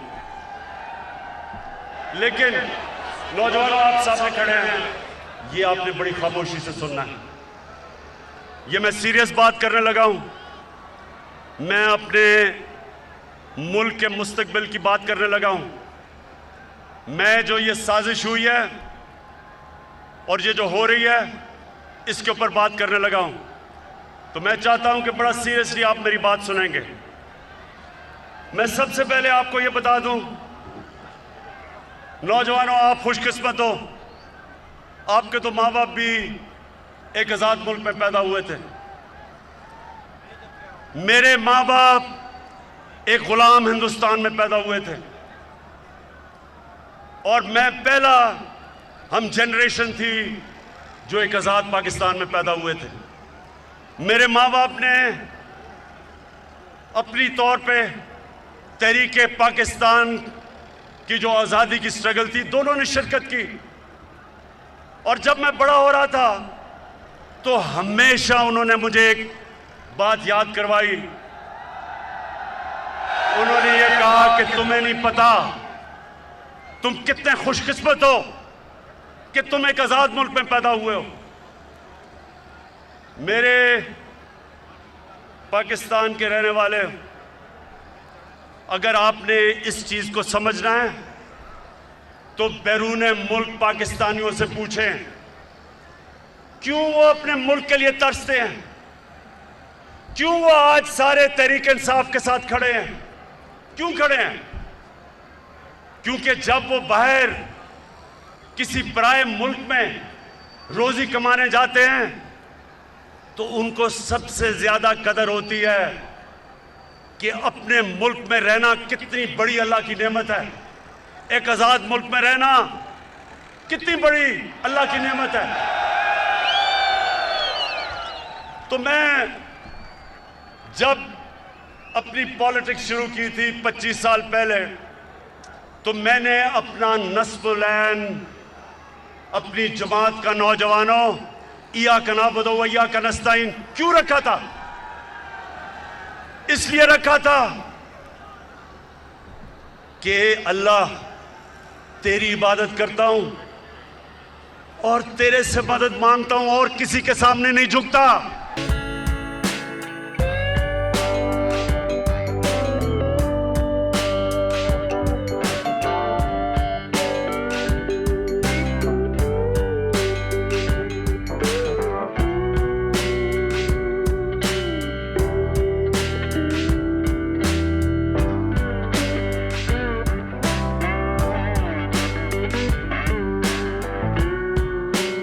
ला इलाहा इल्लल्लाह। पाकिस्तान जब बन रहा था तो नारा था कि पाकिस्तान का मतलब क्या? ये क्यों नारा था? ये नारा एक गैरतमंद कौम का था कि अल्लाह तेरे सिवा कोई खुदा नहीं, ला इलाहा इल्लल्लाह इंसान को गैरत देता है। मेरे पाकिस्तानियों, ये याद रखना कि सारी दुनिया उस इंसान की इज्जत करती है जो अपनी इज्जत करता है। बेगैरत आदमी की कोई इज्जत नहीं करता। अरबों रुपए कमा लो, अरबोपति हो जाओ, जब तक अरबों रुपए, अरबोपति, लेकिन जो इंसान के सामने झुकता है कोई इंसान उसकी इज्जत नहीं करता। तो मेरे पाकिस्तानियों, क्योंकि मैं आज आपके दिल की बातें कर रहा हूं, मुझे पॉलिटिक्स में आने की कई वजूहात थी। एक के मुझे पता था, मैंने सारी दुनिया में देखा कि जो अल्लाह ने हमें हुक्म दिया था कुरान में कि नबी की सुन्नत पे चलो, तो नबी की सुन्नत पे तो वो गैर चल रहे हैं, मगरबी लोग चल रहे हैं, वो आगे निकल गए हैं। और मुसलमानों का हाल देखो। इकबाल ने शिकवा और जवाब शिकवा क्या लिखा था कि हम एक वक्त उरूज पे थे, शिकवा किया कि अल्लाह हम जमीन पे कैसे आ गए। फिर जवाब शिकवा में बताया कि जब आप अरूज पे थे तो आप मोहम्मद सल्लल्लाहु अलैहि वसल्लम की सुन्नत पे चलते थे। अब आप वो अहकामात से बहुत दूर चले गए हैं। अब पैसे की पूजा करते हैं, आप सुपर पावर्स के सामने सजदे करते हैं, आप फॉरेन एड लेके और अपने मुल्क में बमबारी करवाते हैं, ड्रोन अटैक्स करवाते हैं। कैसे अल्लाह की बरकत उन लोगों के ऊपर आए?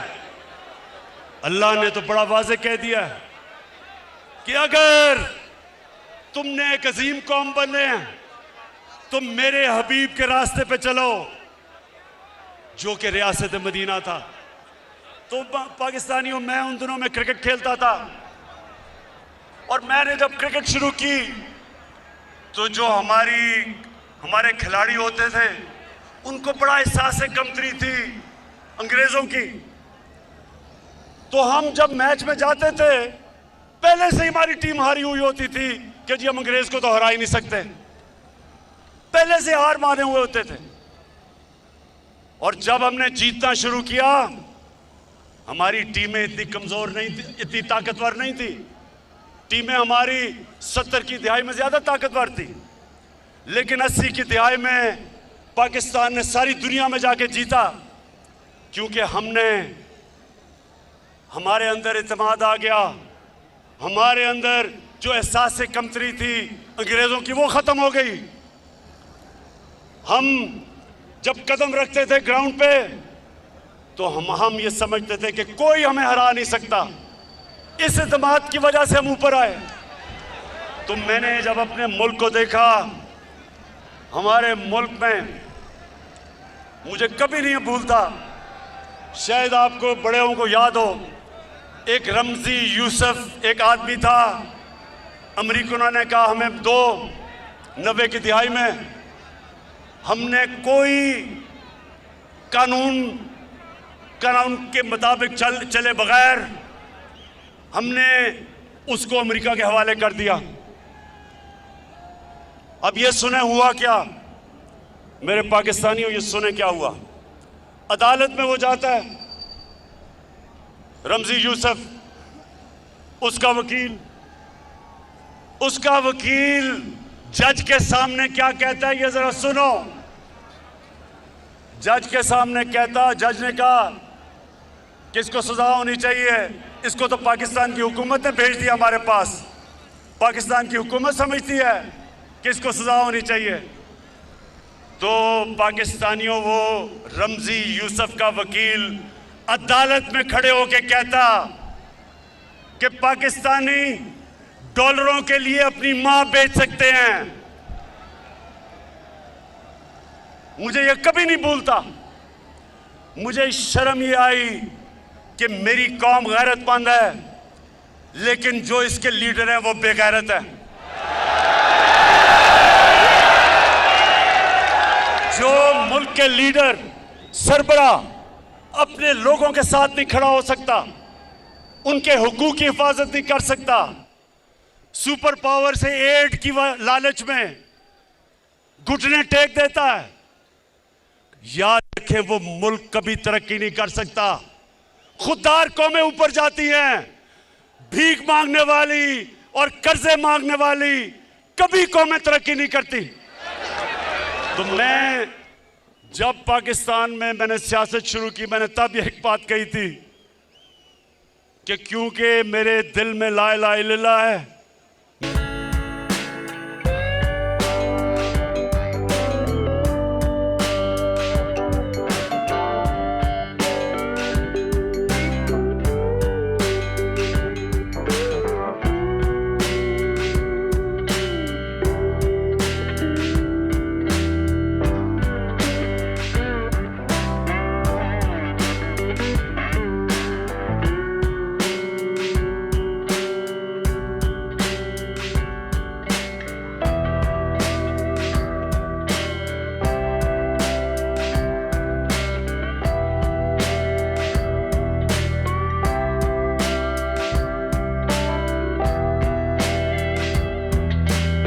माशाल्लाह माशाल्लाह मेरी कौम का बड़ा स्टेमिना है।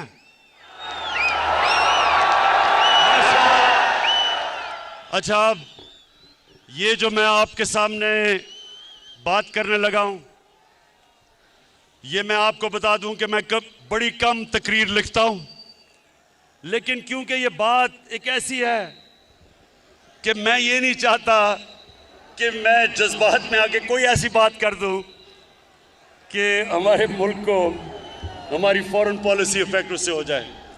तो इसलिए मैं जिम्मेदार होके बड़ा ये तकरीर लिखी और मैं आपको एक एक जुमला बताता हूं।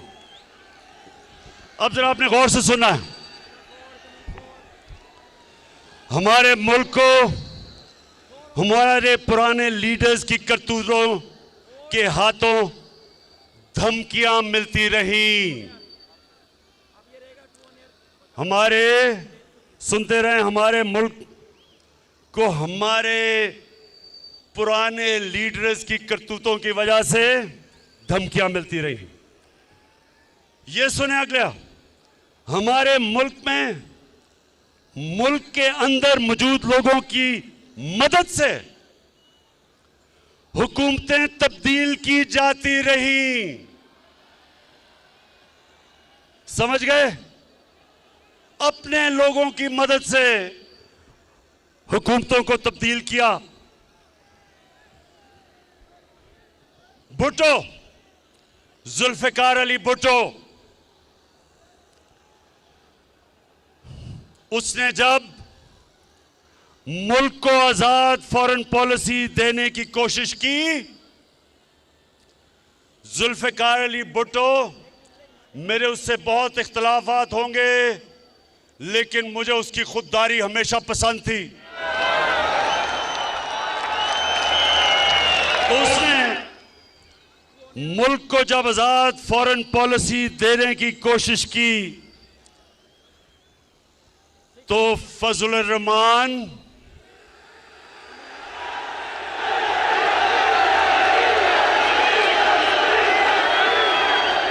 और भगोड़ू नवाज शरीफ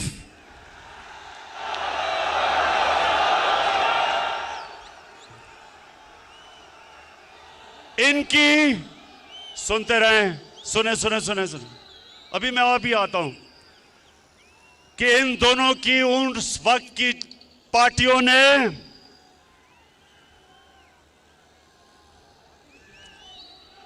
जुल्फिकार अली भुट्टो के खिलाफ तहरीक चलाई और आज जैसे हालात बना दिए गए मुल्क में, और उन हालात की वजह से जुल्फिकार अली भुट्टो को फांसी दी गई। गौर से सुने एक एक बात जो मैं आपके सामने रख रहा हूं।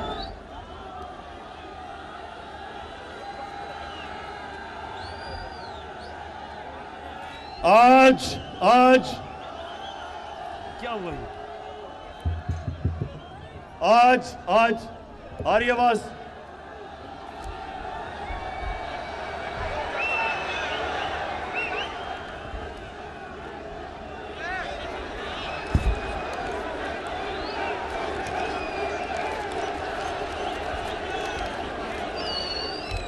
ये स्पीकर से लोगों को उतार दीजिए प्लीज। खान साहब की स्पीच सुनने दीजिए। देखिए, ये सबसे अहम चीज मैं कह रहा हूं तो स्पीकर से उतरें क्योंकि लोगों ने सुनना है।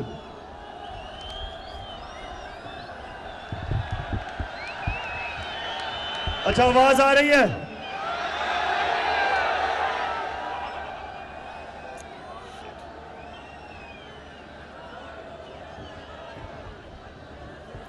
जल्दी इसको ठीक करें।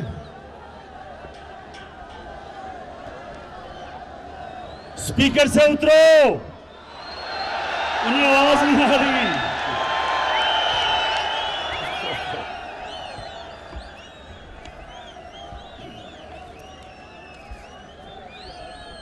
अच्छा सुने, मुझे लगता है आपको बाद में बताना पड़ेगा कि मैंने क्या कहा है। अच्छा जी, आज अच्छा, आप स्पीकर से दूर है ना, ये बड़ी अहम तकरीब मैंने करनी है। आज उसी भुट्टो के दामाद आसिफ जरदारी, सबसे बड़ी बीमारी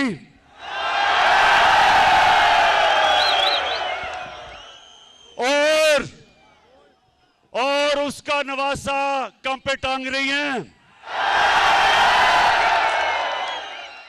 दोनों कुर्सी की लालच में अपने नाना की कुर्बानी को भुलाकर इसके कातलों के साथ बैठे हुए हैं और उनकी वकालत कर रहे हैं। यानी शर्म नहीं आती कि सियासत तो करनी है नाना के ऊपर और जिन लोगों ने उसको फांसी दिलवाई थी, अपनी कुर्सी की खातिर उनके साथ घुसे हुए हैं दोनों अंदर। शर्म करो, शर्म करो।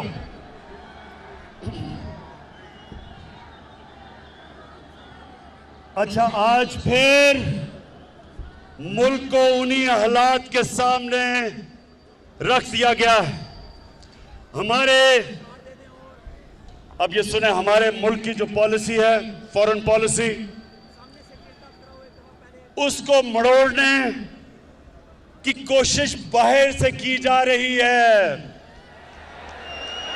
बाहर से हमारे मुल्क की फॉरेन पॉलिसी को मुतासिर किया जा रहा है। इस साजिश का, अब सुने, ये शाह महमूद, आहो उधर उतारो, उधर आवाज नहीं आई। हाँ, शाह महमूद को पता है कि इस साजिश का हमें पिछले महीनों से पता है कि ये साजिश हो रही है, महीनों से। ये जो आज सब इकट्ठे हो गए हैं, ये जो आज कातिल और मकतूल इकट्ठे हो गए हैं, कातिल और मकतूल को इकट्ठे करने वालों के भी, इनको जिन्होंने इकट्ठा किया उनका भी हमें पता है। लेकिन आज वो जुल्फिकार अली भुट्टो वाला टाइम नहीं, वक्त बदल चुका है।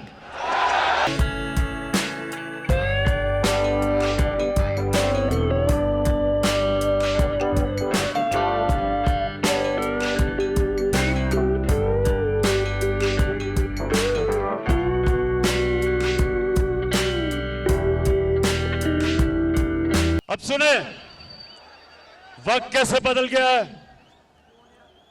पाकिस्तानियों, एक अंग्रेजी में सेइंग है कि you only cross the river once, मतलब कि जब आप दरिया पार कर रहे होते हो तो वो दरिया नहीं रहता, वो पानी निकल जाता है, वक्त निकल जाता है। ये नया टाइम आ चुका है और ये है सोशल मीडिया का जमाना। कोई चीज नहीं छुपती। तो पाकिस्तानी कौम बेदार है। हम किसी की गुलामी कबूल नहीं करेंगे।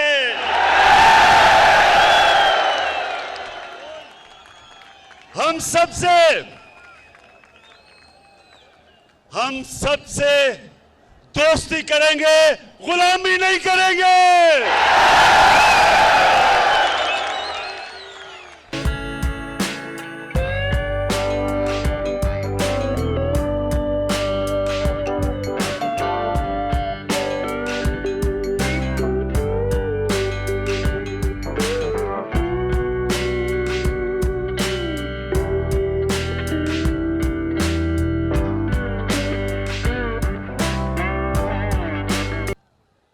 अब ये सुने, हमारे मुल्क में बाहर से पैसे की मदद से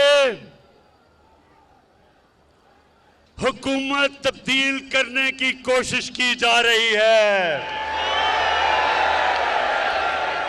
पैसा बाहर से,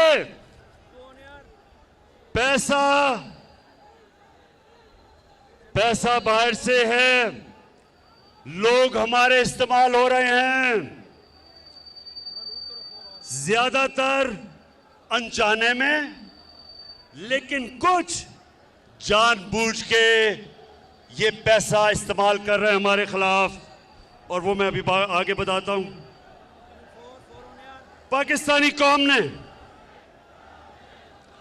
नौजवानों,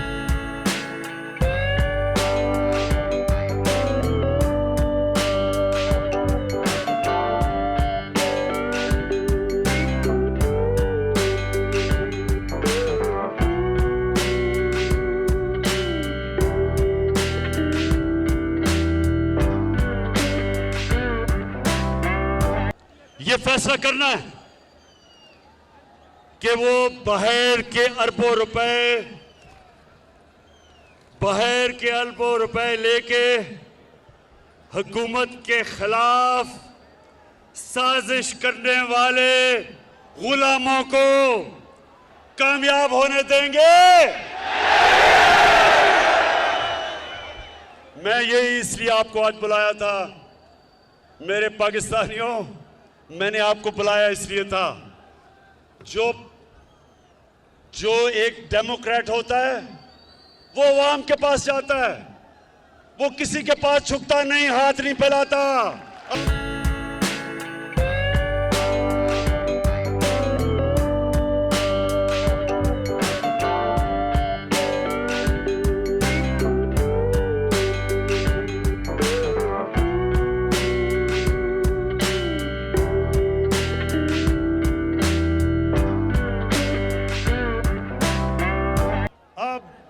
हेलो, आ रही आवाज? फिर कुछ सबसे इंपॉर्टेंट बात करने लगा हूं, आवाज आनी चाहिए। हेलो, हाँ शाबाश, और उसको स्पीकर को सही रखें क्योंकि आवाज नहीं आती। अच्छा जी, हमें पता है कि किन किन जगहों से बाहर से हम पे दबाव डालने की कोशिश की जा रही है, हमें पता है। लेकिन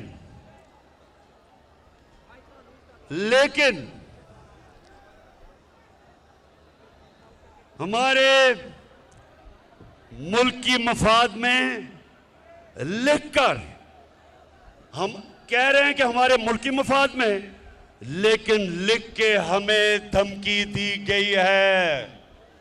शाह महमूद ने अभी आपसे कोई बात की थी, हमें कहा है कि मुल्क की मफाद, हमें धमकी दी गई है। लेकिन पाकिस्तानियों, हम मुल्क की मफाद पर कोई समझौता नहीं करेंगे।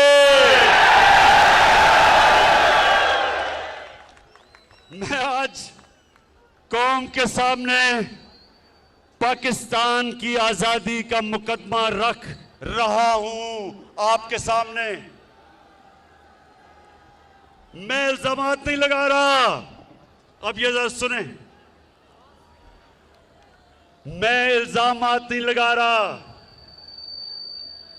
मेरे पास जो ये खत है, ये सबूत है, ये मेरे पास जो खत है ये सबूत है। और मैं आज ये सबके सामने कहना चाहता हूं कि कोई भी शक कर रहा है ना इस मेरे खत के ऊपर, कोई भी शक कर रहा है, मैं उनको दावत दूंगा, ऑफ द रिकॉर्ड बात करेंगे। लेकिन मैं आपको खुद देख सकेंगे कि ये मैं किस किस्म की बात कर रहा हूं। अपनी कौम और मीडिया को ये सोचने, हम सबको, हमने ये सोचना है कि हम कब तक ऐसे रहना चाहते हैं। मैं अपनी कौम को भी कह रहा हूं, अपने मीडिया को भी कह रहा हूं कि हम कितनी देर इस तरह गुजारा करेंगे। धमकियां मिल रही हैं।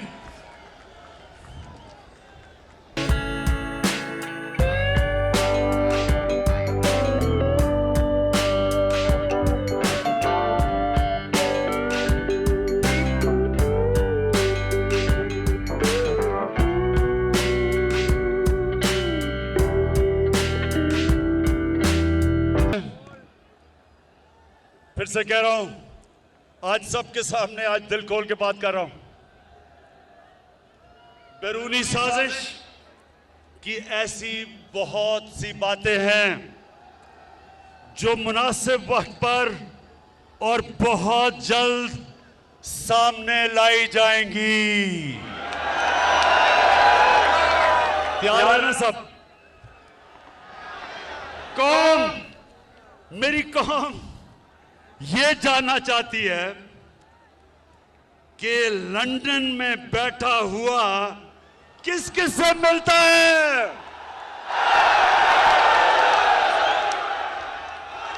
फिर से ये जो गोल मोल गोंगलू किस किस से मिलता है? लंदन में बैठा हुआ और पाकिस्तान में बैठे हुए किरदार किसके कहने के ऊपर चल रहे हैं? पाकिस्तानी किरदार किसके कहने पे चल रहे हैं? आपको अंदाजा है किसके कहने पे चल रहे हैं? बताओ।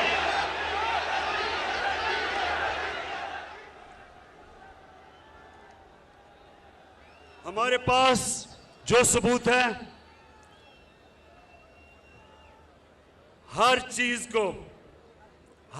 को मैं जाहिर कर रहा हूं। जो हमारे पास सबूत है, मैं ये इसलिए आपके सामने बातें कर रहा हूं, इससे ज्यादा मैं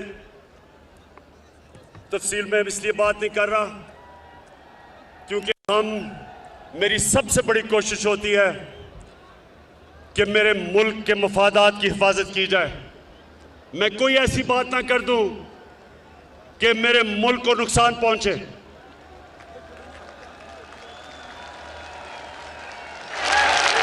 इसलिए मैंने आपसे पूरी बात नहीं की, नहीं तो मैं वो बता भी सकता था। मुझे किसका डर है? मैं तो एक पाकिस्तानी हूं, आपके सामने वो इंसान हूं जिसको मेरा अल्लाह सब कुछ दे चुका है। मुझे तो कोई इंसान कुछ नहीं दे सकता। मैं तो जब सियासत में आया था, अल्लाह ने तभी मुझे सब कुछ दे दिया था। मुझे तो किसी चीज की जरूरत नहीं है। अपने घर में रहता हूं, अपने घर के पैसे देता हूं, खर्चा बर्दाश्त करता हूं। कोई मेरा कैंप ऑफिस नहीं है। मेरा चैलेंज है कि पाकिस्तान की तारीख में किसी वजीर आजम ने अपनी कौम का पैसा इतना कम खर्च नहीं किया जो मैंने किया है।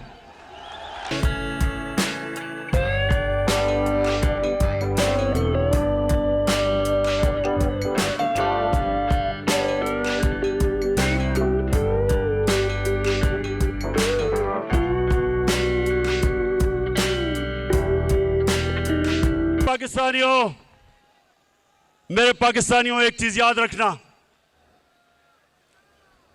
आप एक अजीम कौम है।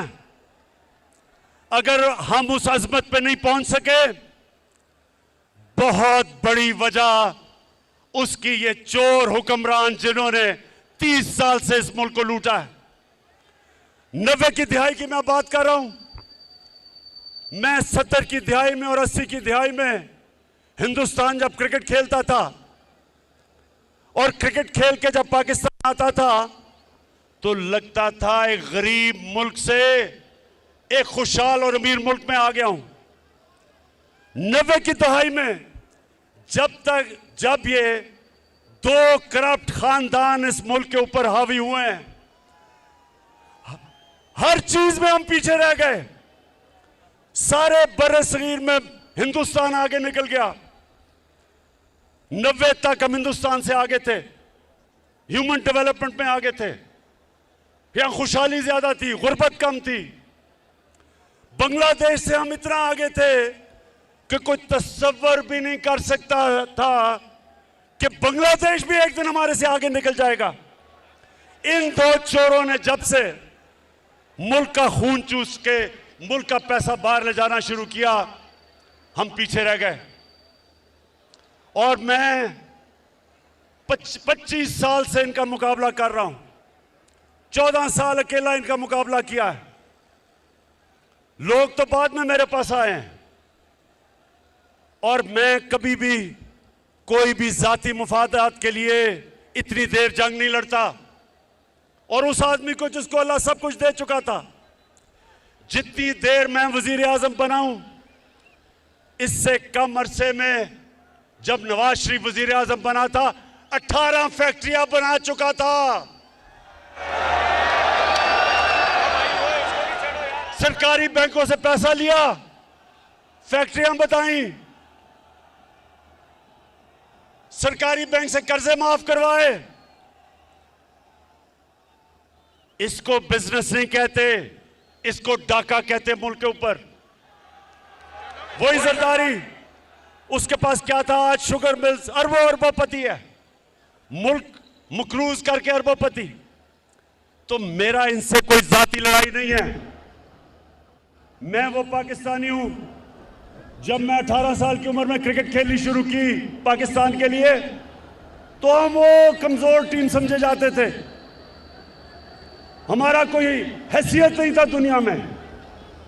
और मुझे ये फख्र है कि मैं वो कप्तान बना जिसने पाकिस्तान को हर दुनिया के मुल्क में जिताया और वर्ल्ड कप जिताया। और मुझे फख्र था कि हमने अपनी मुल्क को ऊपर लाके देखा। जो हमारे पाकिस्तानी थे उनको फख्र होता था टीम के ऊपर। हिंदुस्तान के साथ, पाकिस्तानियों ये सुनो जरा, नौजवानों ये सुनो, 24 मैच में मैं वनडे क्रिकेट में मैं कैप्टन था हिंदुस्तान के साथ। 24 मैच, 19 जीता था। और वाहिद कैप्टन हूं जो हिंदुस्तान में जाके उनके एम्पायरों के बावजूद वहां से जीत के आया। कहने की ये बात है कि मुझे फख्र होता था कि मैं मुल्क का सर ऊपर करता हूं, मैं अपने मुल्क को लीड करता था। जब हमारी टीम जीतती थी सारे मुल्क में लोगों को फख्र होता था। तो मुझे इसलिए तकलीफ थी कि इस तरह के लोग मुल्क के ऊपर आए, मुल्क को लूटा। और जो जनरल मुशर्रफ ने सबसे ज्यादा जुल्म किया इस कौम पे, मार्शल लॉ से ज्यादा जुल्म किया कि इन 2 डाकुओं को एनआरओ दे दिया, इनके सारी चोरी माफ कर दी, अपने इक्तदार के लिए घुटने टेक दिए इनके सामने। और इन्होंने आके 10 साल में दोनों हाथों से मुल्क को लूटा। 10 साल ये लूटते रहे। और जब मेरी हुकूमत आई, पहले दिन से इन्होंने मेरे पर, हाँ, पहले दिन से मुझे ब्लैकमेल करना शुरू किया कि इमरान खान, अगर तुमने हुकूमत चलानी है तो हमारी चोरी और डाके माफ करने पड़ेंगे, एनआरओ देना पड़ेगा।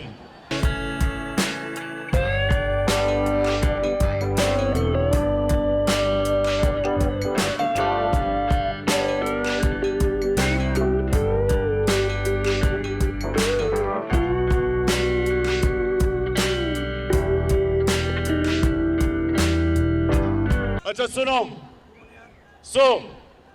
अब सारी कौम, मेरी सारी कौम देखेगी जब वोटिंग होगी, जब पाकिस्तान की पार्लियामेंट में वोटिंग होगी, मेरी कौम सब देखेगी। एक एक आदमी को आप देखना, जो वह वोट डालने जा रहेगा हमारी तरफ से। मैं आज उनको एक पैगाम देना चाहता हूं कि ये ना करना, ये आप ना करना। इस कौम ने कभी आपको माफ नहीं करना, आप जितना मर्जी कहें।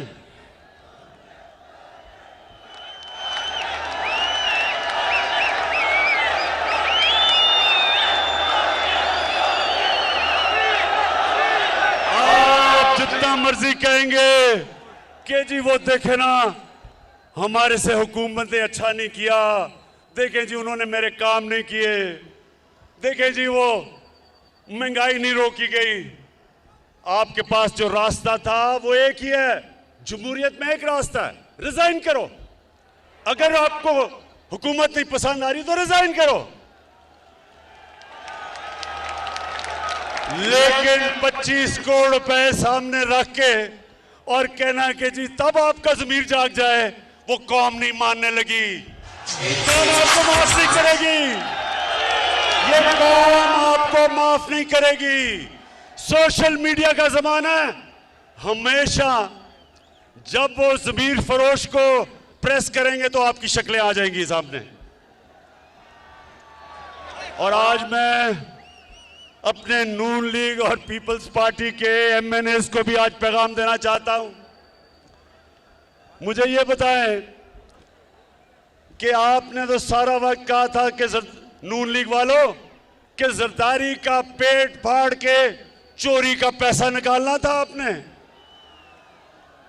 तो जब से वो इकट्ठे हुए हैं, चेरी ब्लॉसम और जरदारी, जब से ये इकट्ठे हुए हैं, तो इनको भूल गया है, इनको भूल गया है कि जरदारी चोर था। इसका मतलब कि वो सिर्फ चोर बुरा तब तक है जब तक आपके साथ नहीं है। इसका मतलब चोरी बुरी नहीं है, इसका मतलब चोरी बुरी चीज नहीं है। यानी कोई भी, इसलिए तो मैं पाकिस्तानी हूं, इसलिए मैंने रहमतुल्लिल आलमीन अथॉरिटी बनाई है। मैं अपने बच्चों को बताना चाहता हूं कि नबी की सीरत क्या है, नबी का पैगाम क्या था। दुनिया का सबसे अजीम इंसान बना, दुनिया का सबसे अजीम लीडर वो बने, उनका रास्ता क्या था। इसलिए हमने रहमतुल्लिल आलमीन अथॉरिटी बनाई है कि पाकिस्तान के बच्चे बच्चे को पता चल जाए, अच्छे बुरे की तमीज उसमें आ जाए, वो हक के ऊपर खड़ा हो, वो बदी के खिलाफ खड़ा हो, वो ये ना कहे कि चोरी सिर्फ बुरी तब है जब मेरी ऑपोजिशन चोरी करती है, वो मेरे साथ मिल जाए तो चोरी ठीक है। और पीपल्स पार्टी वाले आप बताओ, 20 साल आप अपने लोगों को बताया कि नवाज शरीफ और शहबाज शरीफ से बड़े डाकू कोई नहीं, तो आप इकट्ठे हो गए हो। और बिलावल, जो तुम पॉलिटिक्स कर रहे हो नाना के ऊपर, ये तो नाना के कातिल हैं जिनके साथ बैठ गए हो।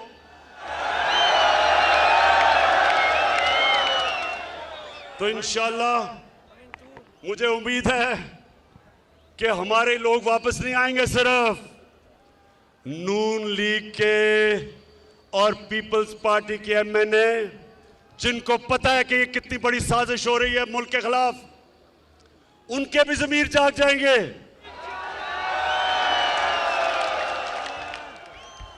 अल्लाह कहता है कुरान में, मैं जब चाहूं किसी को सीधे रास्ते पे लगा सकता हूं, कोई भी सीधे रास्ते पे लग सकता है।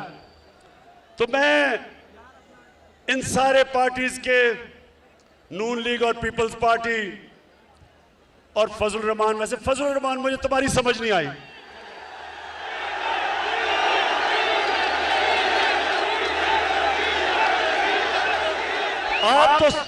आपकी तो पॉलिटिक्स ही दीन के ऊपर है, आपकी पॉलिटिक्स दीन के ऊपर है। और कौन, अल्लाह किसको, अल्लाह वो किसको सादत बख्शता है कि यूनाइटेड नेशंस में जाके अपने नबी सल्लल्लाहु अलैहि वसल्लम के साथ खड़ा हो और उसकी शान में जो गुस्ताखी होती है, किसको अल्लाह वो इतना बड़ा इनाम बख्शता है कि वो जाके यूनाइटेड नेशंस में इस्लामोफोबिया के खिलाफ रेजोल्यूशन पास करवाता है और 15 मार्च को इस्लामोफोबिया का दिन बनाया जाता है। फजल रहमान, आपको तो अल्लाह ने नहीं ये इज्जत बख्शी, और उसकी वजह है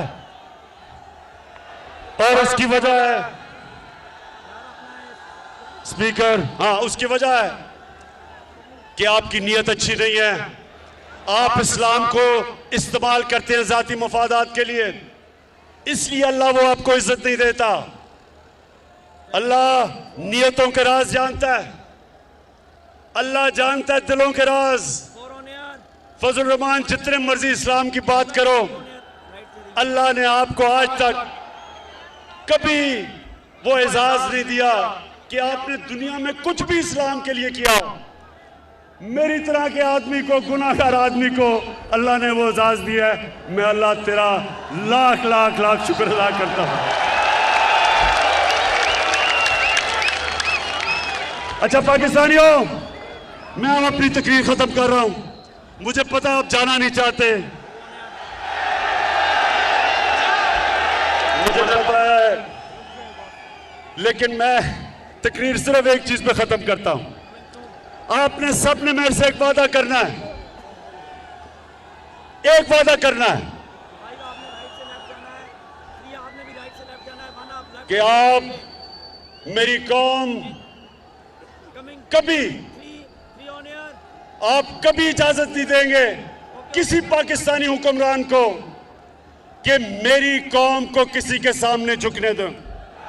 हाँ बताएं, कभी इजाजत न देना, कभी आपने इजाजत नहीं देनी किसी हुक्मरान को वो किया जो उन्होंने हमारे पाकिस्तान में अमेरिका की जंग लड़के किया, उसमें शिरकत करके 80,000 पाकिस्तानियों की कुर्बानी दिलवाई, हमारे कबायली इलाके को बर्बाद करवा दिया। कबायली इलाके के लोगों के जो मुश्किलात का सामना करना पड़ा, ज़कात लेने वाले देने वाले ज़कात लेने वाले बन गए, 35 लाख लोगों को नकल मकानी करवाई। कभी मेरी कौम किसी हुक्मरान को आपने इजाजत नहीं देनी कि हमारे मुल्क के मफादात के खिलाफ, हमारे लोगों के हकूक के खिलाफ कोई भी हुक्मरान जाए। पाकिस्तान जिंदाबाद, पाकिस्तान पाइंदाबाद।